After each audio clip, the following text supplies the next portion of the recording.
नमस्कार, Byju's exam prep IAS Hindi platform पर आपका स्वागत है।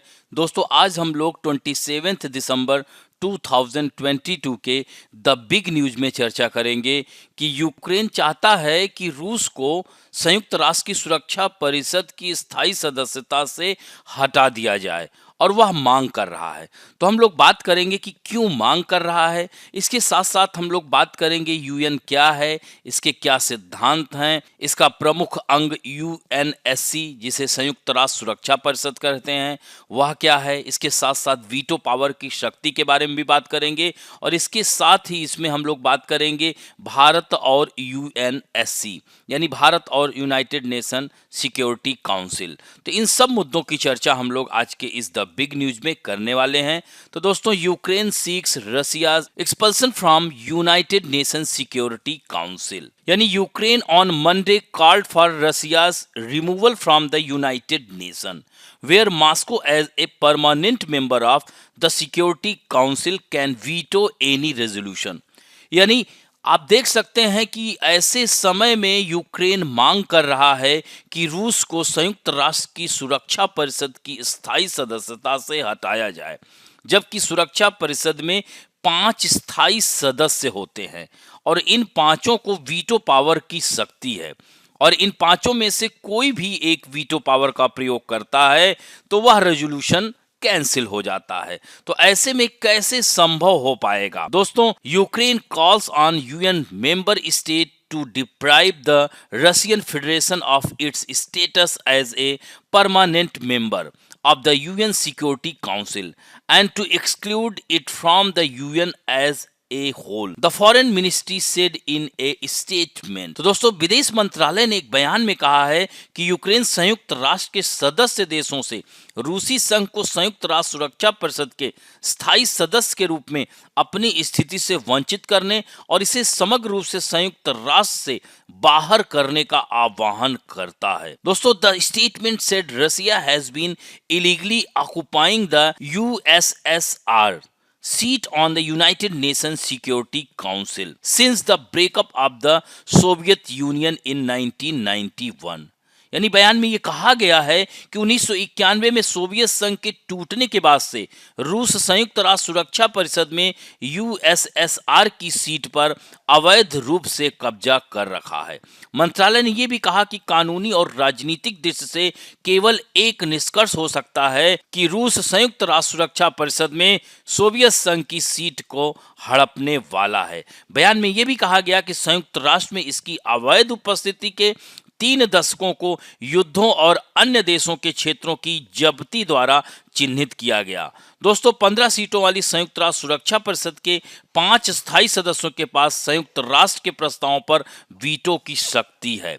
अब यहाँ पर थोड़ा सा यह जान लीजिए कि यूनाइटेड नेशन इसका फाउंडेशन कब हुआ था, यह क्या कार्य करता है। तो दोस्तों, यूनाइटेड नेशन की स्थापना द्वितीय विश्व युद्ध के बाद 24 अक्टूबर 1945 को हुई थी। इसमें सदस्य राष्ट्रों की संख्या 193 है। इसका मुख्यालय न्यूयॉर्क में है, जो कि पोटोमैक नदी के किनारे बसा हुआ है। दोस्तों, यूनाइटेड नेशन में चार्टर इसका संविधान है, जिसमें 10,000 शब्द और 111 धाराएं हैं और 19 अध्याय हैं, जिसे 26 जून 1945 को चार्टर पर हस्ताक्षर किया गया था। दोस्तों, इसकी मुख्य कार्यकारी भाषा अंग्रेजी और फ्रेंच है। मान्यता प्राप्त भाषाओं में अंग्रेजी और फ्रेंच के अतिरिक्त चीनी, रूसी, स्पेनिश, अरबी भाषाएं हैं। तो इस तरह से टोटल 6 भाषाएं हो जाती हैं। दोस्तों, संयुक्त राष्ट्र का जो सिद्धांत है, इसके घोषणा पत्र के अनुच्छेद 2 में निम्नलिखित बातों का वर्णन मिलता है, यानी सभी सदस्य राष्ट्र एक समान और संप्रभुता संपन्न होंगे। संप्रभुता का मतलब क्या है कि कोई भी उस देश के आंतरिक मामलों में हस्तक्षेप नहीं करेगा। सभी सदस्य राष्ट्र संघ के प्रति उत्तरदायित्व और कर्तव्यों का निष्ठापूर्वक पालन करेंगे। सभी राष्ट्र अंतर्राष्ट्रीय विवादों को शांतिपूर्ण तरीके से हल करेंगे। तो इस तरह से यह इसके सिद्धांत हैं। दोस्तों, इसके संयुक्त राष्ट्र के 6 अंग हैं, जिसमें महासभा, सुरक्षा परिषद, आर्थिक सामाजिक परिषद, संरक्षण परिषद, सचिवालय और अंतर्राष्ट्रीय न्यायालय है। तो दोस्तों इसमें हम लोग बात करेंगे सुरक्षा परिषद की। तो सुरक्षा परिषद में कुल 15 सदस्य हैं, जिसमें 5 स्थायी और 10 अस्थायी सदस्य होते हैं। यानी 5 स्थायी सदस्यों में चीन, रूस, फ्रांस, ब्रिटेन और अमेरिका शामिल हैं। तो इनमें इन्हें P5 देश कहा जाता है। वहीं इसके 10 अस्थायी सदस्यों को 2 वर्षों के लिए चुना जाता है। तो संयुक्त राष्ट्र सुरक्षा परिषद की यह व्यवस्था इसकी शुरुआत से इसी प्रकार चली आ रही है। वर्तमान में इसके 10 अस्थायी सदस्यों में भारत सहित Estonia, Ireland, Kenya, Mexico, niger, Norway, Tunisia, Vietnam आदि देश हैं। तो दोस्तों संयुक्त राष्ट्र सुरक्षा परिषद की अध्यक्षता प्रत्येक सदस्य द्वारा 1 माह की अवधि के लिए की जाती है और प्रत्येक माह के लिए अध्यक्ष का चुनाव अंग्रेजी के अक्षरों के अनुसार किया जाता है। और दोस्तों इसके कार्य की बात की जाए तो विश्व के देशों में शांति और सुरक्षा को बनाए रखना, यानी संयुक्त राष्ट्र की स्थापना 2 भयानक विश्व युद्धों को देखते हुए की गई थी। अतः संगठन में ऐसे निकाय का होना महत्वपूर्ण था जो अंतर्राष्ट्रीय सुरक्षा एवं शांति के क्षेत्र में कार्य करे, और सुरक्षा परिषद की स्थापना इसी उद्देश्य से की गई थी। सुरक्षा परिषद के सभी फैसले सदस्य देशों के लिए बाध्यकारी होते हैं, जो इस निकाय की वास्तविकता को प्रभावी बनाता है। दोस्तों सुरक्षा परिषद किसी भी प्रकार के अंतर्राष्ट्रीय खतरे को संज्ञान में लेते हुए कभी भी परिषद की बैठक बुला सकती है। किसी भी मुद्दे के निपटान के लिए सिक्योरिटी काउंसिल संबंधित पक्षों के मध्य शांति स्थापित करने के लिए सर्वप्रथम शांतिपूर्ण तरीके का इस्तेमाल करती है। इसके अतिरिक्त यदि शत्रुता बढ़ने की आशंका है तो इस स्थिति में युद्ध विराम की घोषणा, शांति रक्षक बलों की तैनाती आदि का कार्य करती है। दोस्तों अब यहाँ पर आती है बात की स्थायी देशों की वीटो शक्ति। क्योंकि यूक्रेन मांग कर रहा है कि रूस को स्थायी सदस्यता से हटाया जाए। अब ऐसे में स्थायी देशों की वीटो शक्ति क्या होती है? तो यहाँ पर संयुक्त राष्ट्र सुरक्षा परिषद के फैसले बाध्यकारी होते हैं, जैसा कि आपको पता है। तो ऐसे में परिषद के निर्णय लेने की प्रक्रिया को जानना अहम हो जाता है। तो संयुक्त राष्ट्र चार्टर के अनुच्छेद 27 के तहत सुरक्षा परिषद द्वारा किसी महत्वपूर्ण मामले से संबंधित प्रस्ताव को पारित करने के लिए कुल सदस्यों का न्यूनतम 3/5 यानी कम से कम 9 मत आवश्यक होते हैं, जिसमें 5 स्थायी सदस्य का होना जरूरी है। यदि किसी प्रस्ताव में परिषद के 14 सदस्य यानी टोटल 15 में 14 सदस्य सहमति दर्ज करते हैं, जबकि कोई एक अस्थायी सदस्य प्रस्ताव के खिलाफ मत देता है, तो ऐसा प्रस्ताव पारित नहीं हो पाता। अब ऐसे में यूक्रेन की यह मांग कहां तक तर्कसंगत है? क्या यूक्रेन की यह मांग पूरी हो पाएगी? तो ऐसे में यही दिख रहा है कि रूस की सदस्यता नहीं हट पाएगी, क्योंकि रूस अकेले वीटो पावर का प्रयोग कर सकता है। तो इस तरह से अपने इस विशेषाधिकार का प्रयोग विभिन्न स्थायी देशों ने समय समय पर किया है। सर्वाधिक बार वीटो का इस्तेमाल रूस द्वारा 117 बार किया जा चुका है। अमेरिका ने 82 बार किया है, ब्रिटेन ने वहीं 29 बार, तो चीन ने 17 बार तथा फ्रांस ने 16 बार इस विशेषाधिकार का प्रयोग किया है। तो परिषद के प्रक्रियात्मक मामले वीटो के अधीन नहीं हैं, इसलिए किसी मुद्दे पर चर्चा से बचने के लिए वीटो का उपयोग नहीं किया जा सकता। तो अब यहां पर यही देखना है कि यूक्रेन की इस मांग को लेकर के संयुक्त राष्ट्र क्या कदम उठाता है।